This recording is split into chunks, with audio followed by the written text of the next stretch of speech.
colour in particular is one thing that is fairly regular. RAL 7016 has been the main colour that a lot of people have specified in recent years.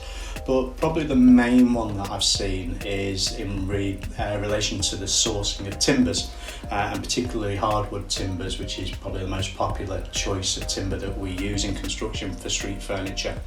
For the last 30 odd years, the Forest Stewardship Council, FSC, has been kind of the gold standard as far as timber sourcing is concerned. They do a lot of work in the active management of where the timbers are actually sourced from. They make sure that there's no sort of illegal logging used in their supply chain. One thing that I think is a little bit misunderstood is how sustainable those timbers are. There's no doubt FSC is the best sort of choice to go for.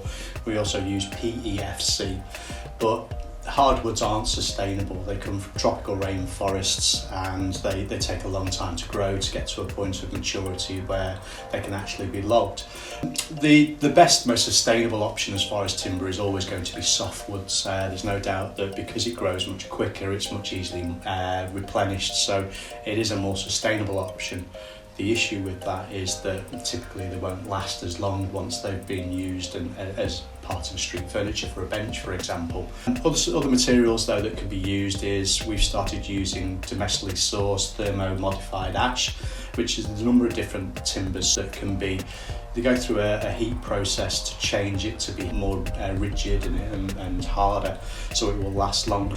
Or you can use things like high pressure laminates, which is a byproduct from production, which uses paper mulch with a resin which is compressed very, very tightly, and that becomes a very, very hard wearing material.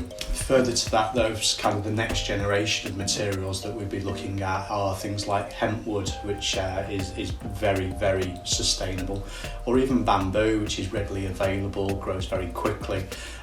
Those are sort of the timbers and sort of timber products that we'll be looking to use in the future.